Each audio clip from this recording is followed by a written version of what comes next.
Maybe I'm going to say something you don't expect to hear at all, but I'm going to say it because in my experience, that's helped me a lot. The next mistake that I see people make is they take questions at the end of their talk. Take questions at the end. I do not like to do that, and I never advise people to do the same, because a presentation to me is a conversation with people. I am there to talk to people. I am there to interact with people. I'm not there to give a prepared monologue so that they sit there for 30 minutes and listen to me and ask questions at the end. So I don't tell them save all your questions for the end of my talk, meaning do not interrupt me as I talk. You don't really want to send that message to people. Don't interrupt me because I might forget what I wanted to say, and if I do forget what I wanted to say, then I will be blaming you. You don't really want to send that message.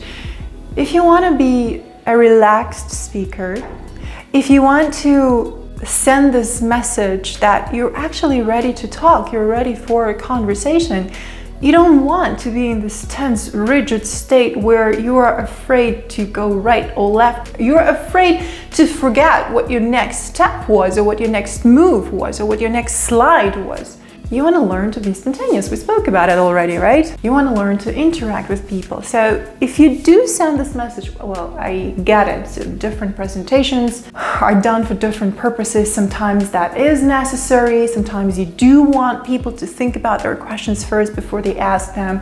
You do want them to send their questions in the written form, maybe. But not all presentations require that, and not all presentations even allow for that. So if you do have a chance to turn your presentation around and rather have a conversation with people, do it. Try it out.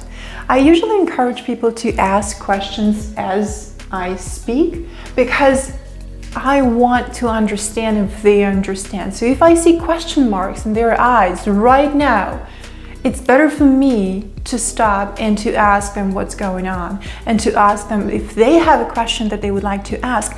And this is the biggest and the most important sign of trust for me, if they actually ask that question. Because we have seen those presentations so many times when we invite people to ask questions, and what do? Nothing. They say no questions. They sit there like this, their arms folded. They nod as if they understand. They don't have any questions. And you get to understand only after the presentation, long after the presentation, that somebody didn't get something, that your presentation didn't make any sense, and that people just didn't feel you were cool enough, or they could trust you to ask the question that they had in their mind, or that people felt that they would feel stupid if they asked the question.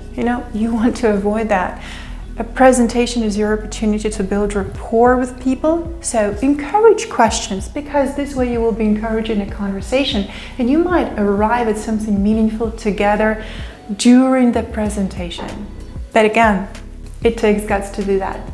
A lot of people, a lot of speakers want to stick to their slides, want to stick to their presentation. They are afraid of hearing unexpected questions. And you want to practice that. You want to practice this ability to switch between questions very easily, and to always know that you always will find the words to say. The words will come.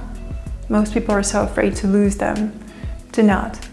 And time yourself to practice this ability to be more spontaneous and to be more relaxed. And invite people to be a part of your presentation.